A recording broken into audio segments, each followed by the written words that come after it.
Hello and welcome back everybody. For today's video, I have been finishing First Kings and getting into Second Kings in my today's reading.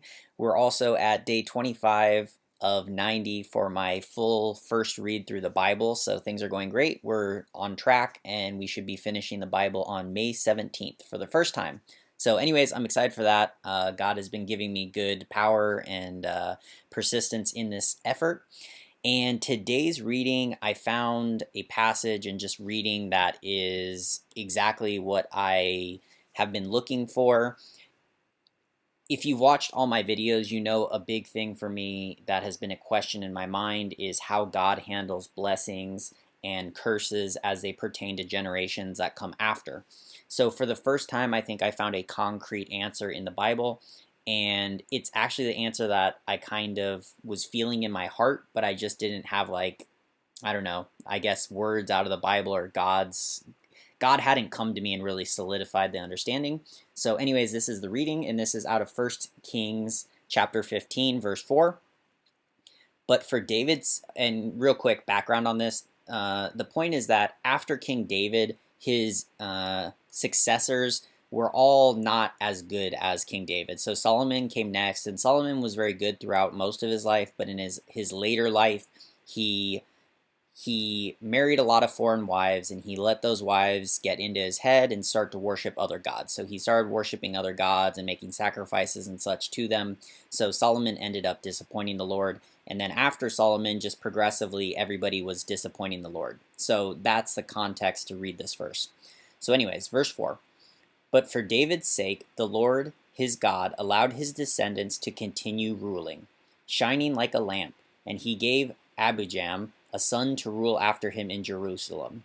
For David had done what was pleasing in the Lord's sight and had obeyed the Lord's commands throughout his life, except in the affairs concerning Uri the Hittite. And real quick, Uri the Hittite, the whole thing there was Bathsheba's husband, and what David did is he was very attracted to Bathsheba, and he actually basically sent Uri to his death intentionally in war. He put him in front of everybody. He just put him in a position that Uri was basically guaranteed to die. Uri did die, so Bathsheba's not married, and then David took her as a wife. So the Lord was unhappy with that. The Lord also did punish David for that, right? David ended up getting kind of conquered or dethroned for a while, and he kind of went back into running and hiding and that type of stuff. So the reason I love this passage is it conveys a few things that I've been struggling with. One is, if you sin, you're not forever cursed by God. Okay, so because David did sin against Uri, and the Lord did punish him, but the Lord did forgive him.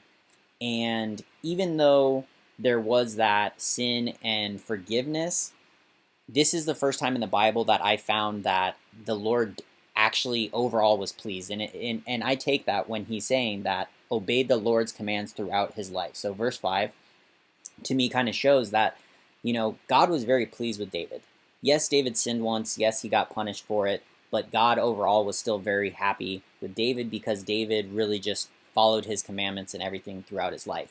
And because of that, even though all David's predecessors sin and do things that upsets the Lord is still keeps his promise to David. Throughout all of that, he keeps his promise to David and still lets his family have a certain standard. They still get to rule their one area because of David's faithfulness.